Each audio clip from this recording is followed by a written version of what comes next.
오늘은 성경 한 절만 읽었을까요? 예, 농부 출신 사사 삼갈에 대한 이야기인데요. 딱 이게 한 구절밖에 안 나옵니다. 에웃은 지루하리만큼 그에 일어났던 일들을 세세하게 기록해 놓았는데, 이 삼갈이라고 하는 사사는 딱 여기에 한 절 이렇게밖에 안 나와요. 3장 30절 한 장에 딱 나오고 맙니다. 그리고 4장 1절에 가보면 그러면 삼갈이 죽은 후에 뭐 이렇게 얘기가 나와야 되는데, 4장 1절에 보면 에웃이 죽으니 하고 다시 또 에웃으로 돌아가 버립니다. 이 농부 출신 사사 삼갈에 대한 이야기를 오늘 저는 오늘과 다음 주에 걸쳐서 한 절이지만 두 주에 걸쳐서 설교를 하려고 합니다. 오늘은 농부 출신 사사 삼갈이라는 제목으로 함께 하나님의 말씀을 나누려고 합니다. 한 달 전쯤에 한국의 축구대표와 일본의 축구대표가 일본에서 경기를 했습니다. 그런데 한국이 3대1로 졌어요. 난리가 벌쩍 났습니다. 대한민국 모든 국민들이 대표팀 감독을 바꿔야 하느니, 또 져서는 안 될 경기를 졌다느니 하고 난리가 났어요. 여러분, 한국과 일본은 어떤 관계입니까? 심지어는요, 가위바위보를 해도 져서는 안 되는 존재들이에요. 축구 경기는 둘째치고 가위바위보를 하거나 심지어 뽑기를 해도 반드시 이겨야 됩니다. 아니, 다른 어떤 나라에 져도 괜찮은데 일본한테 치면 그렇게 치욕스럽고 그렇게 문제가 될 수가 없어요. 그래서 전 국민이 들고 일어나서 졌다, 일본한테 졌다 그러면 난리가 납니다. 그런데 이 일본에 의해서 한국이 많은 피해들을 봤지만, 우리가 잘 아는 이순신 장군이 배 13척을 가지고 수많은 일본 군사를 이김으로 인해서 한국 사람 속에는 뭐가 있어요? 일본이 지금은 우리 한국보다 조금 더 잘 사는 삶을 살고 있지만 한국은 절대로 일본에게 져서는 안 된다라고 하는 그런 생각들을 가지고 있고, 또한 이순신 장군이 적은 배를 가지고 수많은 적들을 물리쳤기 때문에 일본이 우리보다 경제가 조금 낮다 할지라도 우리는 그것에 굴하지 않고 일본만큼은 이겨야 된다, 이런 생각을 갖고 있어요. 또 일본이 그 위안부 문제로 인해서 한국의 재판 법원이 이 위안부들에게 그 보상을 해라 하고 재판을 내렸더니 일본이 한국이 어떻게 했어요? 수출을 막아버렸습니다. 특별히 한국은 반도체가 세계 최강이지만 그 반도체를 만드는 데는 여러 가지 그 물질들이 필요한데 그 기술들을 일본이 많이 가지고 있어요. 그래서 일본이 그 기술을 막아버렸습니다. 그래서 한국으로 하여금 그 반도체를 만드는데 문제가 생기도록 만들었어요. 그런데 일본한테만큼 질 수 없다. 그래서 짧은 순간에 일본이 수출하지 않는 그 물품들을 한국에서 직접 개발해서 만들어서 지금도 반도체 수출을 하고 있습니다. 이렇게 한국과 일본 그러면 절대로 아까 말씀드린 대로 가위바위보를 해도 져서는 안 되는 그런 존재가 바로 일본입니다. 그런데요, 이와 똑같은 존재가 이스라엘에게 있어요. 그게 누굽니까? 바로 블레셋이에요. 이 블레셋이라는 존재는 그 바닷가에 자리 잡고 살고 있는데 바로 이 이스라엘과 이웃하고 살고 있습니다. 근데 지금까지도 가자지구라고 하는 그곳이 블레셋 사람이 사는 데거든요. 지금까지도 이 이스라엘과 가자지구에 살고 있는 팔레스타인 사람들하고 지금까지도 싸우고 있어요. 그 팔레스타인이 누구냐? 바로 블레셋입니다. 한국과 일본이 지금까지도 서로 으르렁거리고 있듯이 지금까지도 이스라엘과 블레셋이 으르렁거리고 살고 있는데, 그 이스라엘에 있어서 일본과 같은 나라가 바로 블레셋입니다. 그런데 오늘 이 본문으로부터 시작해서 블레셋이 등장을 하기 시작하는 거예요. 여러분, 에웃은 누구와 싸웠어요? 모압 왕 에글론과 싸웠습니다. 모압이라고 하는 존재들과 싸웠어요. 이 모압이라는 존재는 이스라엘의 동쪽에 있는 나라입니다.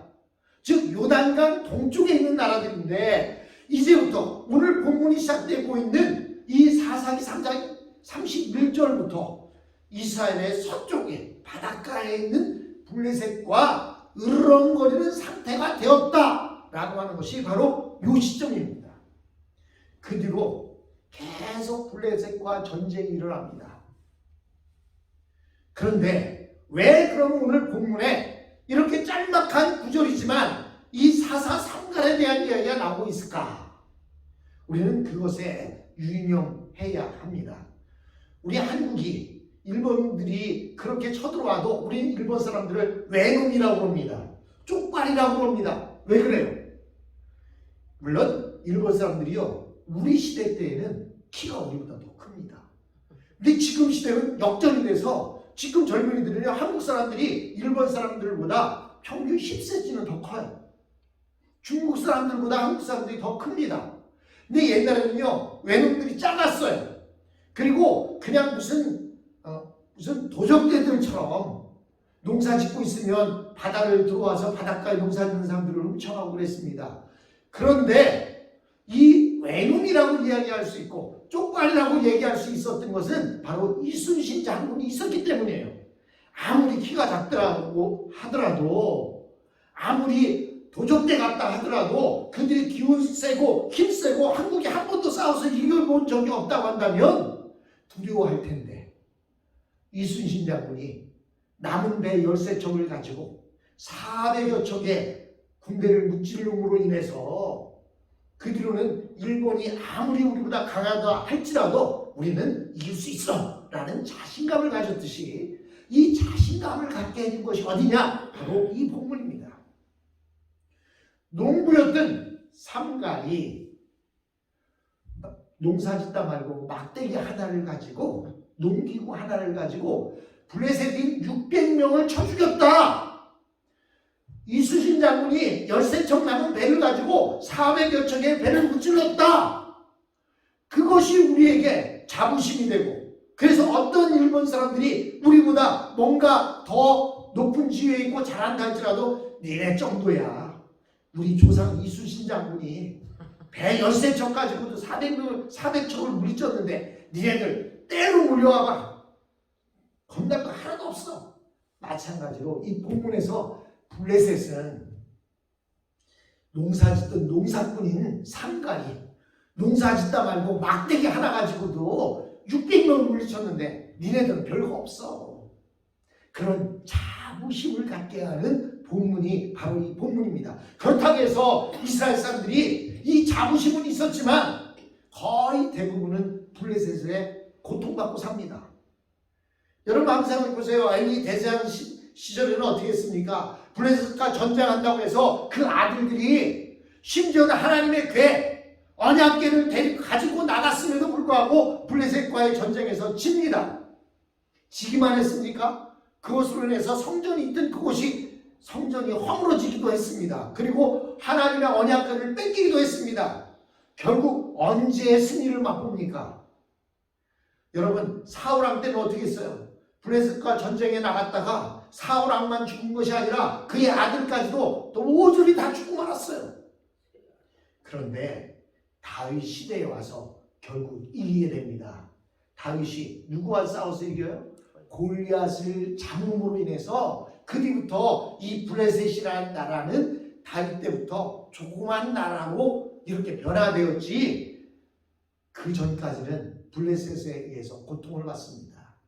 그런데요, 하나님께서는 이 본문을 통해서 이야기하고 싶어하는 것이 무엇이냐? 전쟁이라는 것이 수에 많고 적음에 있는 것이 아니라는 것입니다. 전쟁은 무엇에 있어요? 전쟁은 하나님의 뜻을 알겠다는 거예요. 하나님의 성령이 농사꾼인 이 삼갈에게 임하자 농사 짓다 말고 작대기 들고 나가서 600명을 쳐서 죽일 수 있었다는 거예요. 그 뒤에 고통받은 이유가 뭐냐? 그것은 하나님 앞에 부르시지 않았기 때문이라는 것입니다. 그 말씀을 하려고 이곳에 나와 있는데요, 오늘 이 본문의 말씀은 이런 내용이에요. 갑자기 정규방송을 딱 하고 있다가 갑자기 속보가 나옵니다. 갑자기 드라마를 보고 있는데 드라마가 딱 정지되더니 속보가 나오는 거예요. 무슨 속보가 나옵니까? 블레셋 사람들이 이스라엘 땅으로 쳐들어왔는데 지금 그로 인해서 많은 이스라엘 사람들이 블레셋에 죽고 있습니다. 그런데 갑자기 농사꾼인 상갈이 나타나서 작대기 하나를 가지고 블레셋 600명을 죽였습니다. 그 다음에 이루어지는 내용은 소식이 들려오는 대로 또 소식을 전하겠습니다 라고 속보를 내고 있는 그 장면입니다. 그런데요, 문제는 다음에 어떻게 되었는지 속보로 알려줘야 되는데 4장 1절에 딱 들어가니까 에훗이 죽으니 이스라엘 자손이 또 여호와의 목전에서 악을 행하매 상갈이 어디로 갔는지 사라져버렸어요. 이 본문 딱 한 구절 나오고 사라져버립니다. 그런데 이 상갈의 애칭 앞에 뭐가 붙어요? 에훗 후에는 아낫의 아들 삼갈이 있어. 아낫의 아버지가 누구라고요? 삼갈의 아버지가 누구라고요? 아낫이라고요? 아니에요. 이 아낫은요, 가나안 여신의 이름입니다. 여신의 이름. 그런데 아낫의 아들 삼갈이라고 이야기한 것은 그 시대에도 가나안 그 신들이 풍부했었지 않습니까? 여러분, 에훗이 가다 보니까 옛 길갈이라고 표피를 배웠던 그 길갈에 우상을 만드는 곳이 있었다 이야기하지 않습니까? 이스라엘 땅에 그렇게 많은 신들이 있었어요. 근데 아낫이라고 하는 신이 있는데 아마도 이 삼갈의 아버지가 얼마나 그 아낫을 잘 따랐든지 자기 아들을 아낫에게 바친 겁니다. 그래서 아낫의 아들 삼갈 이런 말이 나오는 거예요. 예를 들면 한국에서 신앙생활을 잘하는 사람들이요, 자식을 낳으면 이름 앞에 하자를 붙인다든지 예자를 붙인다든지 또는 은자를 붙입니다. 하자를 붙인다는 건 뭐예요? 하은이 그러면 하나님의 은혜, 뭐 이런 식으로 이름을 붙입니다. 예은이 그러면 예수님의 은혜, 또는 은혜 그러면 하나님의 은혜. 이렇게 예수 믿는 사람들이 신앙생활을 잘 하다 보면 자녀들을 낳으면 하나님의 은혜고 예수님의 은혜다. 그래서 예자나 은자나 하자를 많이 씁니다. 이스라엘 백성들도 똑같았어요. 그래서 여호수아, 예수아 또는 무슨 뭐 이렇게 해서 하나님이라는 엘자나 야자를 많이 씁니다. 야자는 여호와라고 할 때 그 야자고요. 엘자는 엘로힘이라고 하는 하나님이라고 하는 그 자의 앞자입니다. 그래서 에스겔, 다니엘 뭐 이런 부분들이 하나님의 사람 뭐 이런 뜻을 가지고 있듯이 한국 사람들도 하은이, 예은이 뭐 이런 식으로 이름을 붙이듯이 그때도 이방신을 잘 따르는 사람들은 그 이방신의 이름을 붙여요. 미국도 어떻습니까? 다윗처럼 용맹한 아들이 되었으면 하면 자기 아들의 이름을 데이빗 이렇게 붙이는 거예요. 디모데처럼 열심히 신앙생활을 잘한 사람이 됐으면 좋겠다. 그럼 팀 이렇게 붙입니다. 디모데의 앞자를 따서 그냥 팀 이렇게 부르지 않습니까? 그랬듯이 지금 이 상갈의 이름 앞에 붙어있는 아낫의 아들이라는 말은요, 아버지가 아낫이라는 것이 아니라 여자 이름이거든요. 아낫, 즉 이방 여신 아낫의 아들, 즉 아낫의 바쳐진 아들이었다 이런 뜻입니다. 즉 삼갈은요, 하나님을 잘 알던 사람이 아니라는 얘기예요. 그렇기 때문에 사실 여기서 한 구절 나오고 더 이상 안 나오는 거예요. 하나님 뜻대로 살아가는 사람이 아니었는데 그가 농사를 짓다가 무슨 소식을 들었느냐? 블레셋 사람들이 쳐들어와서 이스라엘 동족들을 죽인다는 이야기를 들었어요. 농사 짓던 사람이 무슨 창을 잘 쓸 수 있겠습니까? 활을 쓸 수 있겠습니까? 그냥 소에다 쟁기를 몰고 있던 그 사람인데, 근데 그 이야기를 들었는데 하나님의 성령이 그에게 임한 거예요. 성령이 임하니까 뜨거워지니까 자기도 모르게 소를 물던 막대기를 들고 그들에게 가서 600명의 사람을 쳐 죽이게 된 것입니다. 여기서 소를 모는 막대기라고 그러는데요, 성경에 보면 딱 한 구절 요거에만 나오는데 제가 그 주석을 찾아보니까 어떤 사람은 그냥 이렇게 소의 등딱지가 붙으면 이렇게 소를 긁어주는 게 있어요. 털을 긁어주는 거 아시죠? 이렇게 갈퀴같이 생긴 게 있는데 그걸로 이렇게 소를 등을 긁어줍니다.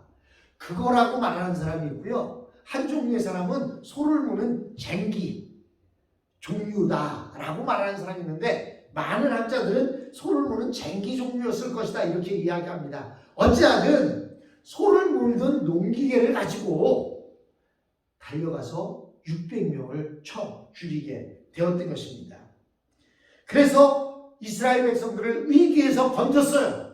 그리고 나서는 어디론가 역사에서 사라져버립니다. 즉 한 번 성령이 임하셔서 이스라엘 백성들을 도왔다는 거예요. 그렇다면 이 삼갈의 승리는 성령의 승리였다는 것을 이야기합니다. 즉 이제는 전쟁에서 승리하는 방법은 내가 무기를 잘 쓰고 병마를 많이 가지고 있어서 이기는 것이 아니라 하나님의 성령이 임할 때 이기게 된다는 것을 본문을 통해서 말해주고 있습니다. 자, 이곳을 통해서 우리에게 보여주는 첫 번째 일은 드디어 이스라엘 백성과 블레셋이 운명적인 전쟁을 시작했다라고 하는 것을 여기에서 보여주고 있다는 거예요. 여러분, 일본과 한국이 가장 어렵게 그런 적대적인 관계를 갖게 된 일이 무엇입니까? 바로 임진왜란 아니에요. 그전에는 그냥 도적대처럼 조금씩 와서 이렇게 곡식도 훔쳐가고 그랬었는데 임진왜란을 통해서 우리 대한민국과 일본이 적대국처럼 되어진 것처럼 이제 이 본문을 통해서 블레셋과 이스라엘은 뗄 수 없는 그런 전쟁의 운명적인 싸움이 시작됐다라는 것을 본문에서 말해주고 있습니다. 두 번째로 우리에게 알려주고자 하는 것은 삼갈의 정체에 대해서 말해주고 있는 거예요. 삼갈은 그의 아버지 때부터 이방신을 섬기는 그런 사람이었지만 성령님이 임하자 그가 성령의 사람이 되어서 이스라엘 백성들을 구원했다라고 하는 이야기를 하고 있는 것입니다. 즉 정통이 중요한 게 아니라 하나님의 말씀을 많이 아는 것이 중요한 것이 아니라 그 말씀대로 살고 행하는 것이 중요하다는 것을 이곳에서 보여주고 있습니다. 여러분, 20세기는요 침례교회의 세상이었습니다. 20세기의 미국에는 얼마나 침례교회가 흥왕했는지 몰라요. 그래서 가는 곳마다 지금도 침례교회가 많이 있습니다. 그런데 21세기에 들어와서는 침례교회보다 더 흥한 교단이 있어요. 어디예요? 예? 그게 어딥니까? 펜타코스탈 처치, 오순절 교회입니다.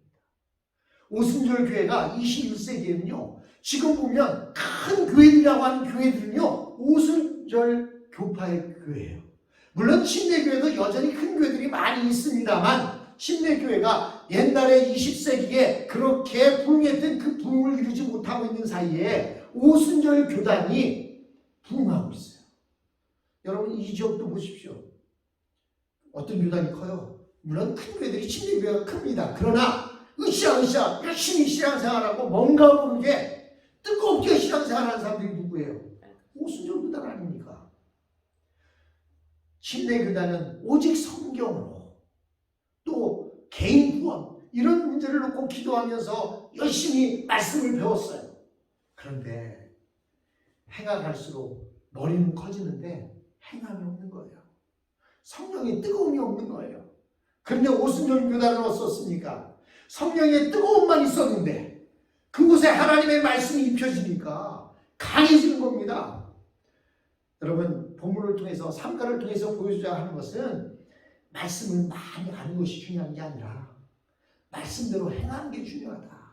삼갈에게 성령이 임하자 그는 막대기 하나 가지고 600명을 물리칠 수 있는 사람이 되었다라는 것을 이곳에서 보여주고 있습니다. 셋째로 우리가 주목해야 할 것은 삼갈이 사용한 무기가 뭐냐는 거예요.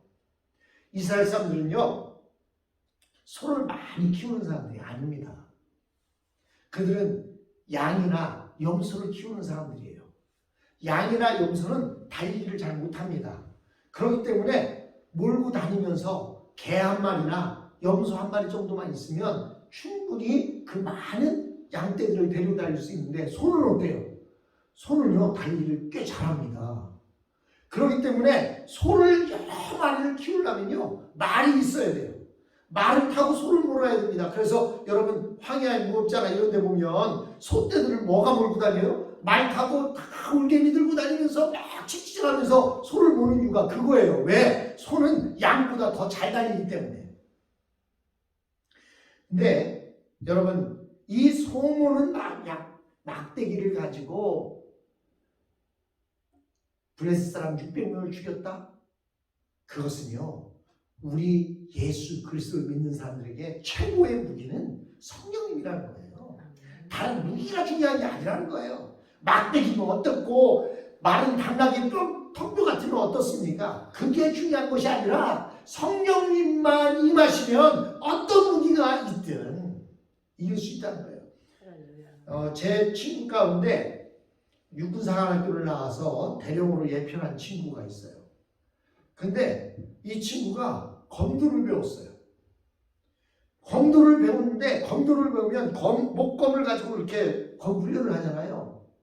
근데 이 친구는요 손에 볼펜 하나만 붙잡혀 있으면 무서울 게 없어요.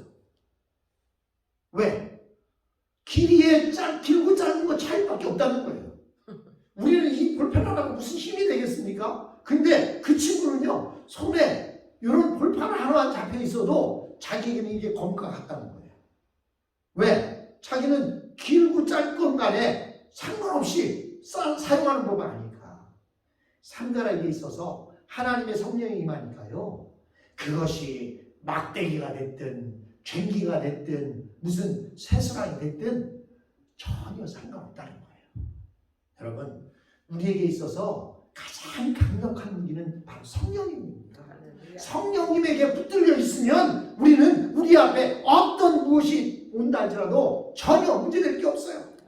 여러분 블레셋의 그 유명한 골리앗이 그 키가 3m 가까이 되고 그가 가지고 있는 칼이나 창이 얼마나 컸겠습니까? 그런데 다윗은 손에 들고 간 게 뭐예요? 그냥 우리로 말하면 옛날 새총, 공총 그거 하나에 물맷돌 돌 5개 주머니에 넣고 간 것밖에 없어요. 나는 나의 하나님 하나님의 이름으로 너희 앞에 나간다. 만군의 하나님 이름으로 내 앞에 나온다. 그러니까 거기서 게임은 끝난 거예요. 삼가를 통해서 우리에게 보여주고 하는 것은 우리 손에 들려있는 무기가 무엇이냐가 중요한 것이 아니라 내 속에 성령님이 계시냐가 중요하다는 사실을 이야기하고 있습니다. 넷째로 오늘 기록을 해놨었는데 그냥 선별했네요. 넷째로 오늘 본문의 기록이 왜 이렇게 짧으냐라고 하는 것입니다. 에웃의 구원에 대한 이야기는 읽기에 지루할 정도로 민망할 정도로 무슨 냄새나는 뒤를 가린다 발을 가린다라는 얘기까지도 등장을 했는데 왜 삼갈의 이 얘기는 이렇게 짧을까요? 삼갈은 단 한 번 요때 성령이 임해서 사용하고 말았다는 거예요. 지속적으로 그가 사사로서 하나님의 뜻을 받드는 사람으로 살아간 것이 아니라 그 순간 단 한 번 하나님에 의해 사용된 사람이라는 것입니다. 평범한 농부였던 그는 성령이 임하자 사자로 돌변해서 한꺼번에 600명을 쳐 죽였습니다. 그러나 성령이 떠나시자 예전에 평범한 농부로 되돌아갔습니다. 대체 이 삼갈이 무슨 정신으로 이런 엄청난 일을 저질렀을까 이해가 안 될 정도로 그렇게 평범한 농부에 불과했습니다. 그런데 성령이 임하니까 그렇게 사자로 돌변하는 거예요. 사랑하는 성도 여러분, 나는 나이 많고 나는 아무것도 할 줄 모르고 나는 아무것도 못해요. 그것이 아니라 하나님 성령이 임하면 여호와께서 우리와 함께 하시면 그들은 우리의 밥이다라고 이야기하는 여호수아와 갈렙처럼 우리에게 성령이 임하면 우리는 하나님 앞에 쓰임 받는 거예요. 이 나이에 내가 무슨 쓰임 받겠어요? 여러분 쓰임 받잖아요. 80에도 쓰임 받고 여러분 모세도 80에 부르심 받고 쓰임 받았습니다. 우리 유복장 원사님 이제 80 하나 들어가지만 모세처럼 하나님이 쓰시고자 하면 이렇게 위대한 힘을 주시는 거예요. 송 원사님, 아이고 내 나이가 어때서 사람도 할 수 있고 하나님이 쓰시고자 하면 얼마든지 무슨 일이든지 할 수 있게 되는 것입니다. 아멘. 오늘 삼가를 통해서 성령님의 역사가 얼마나 중요한지를 깨닫는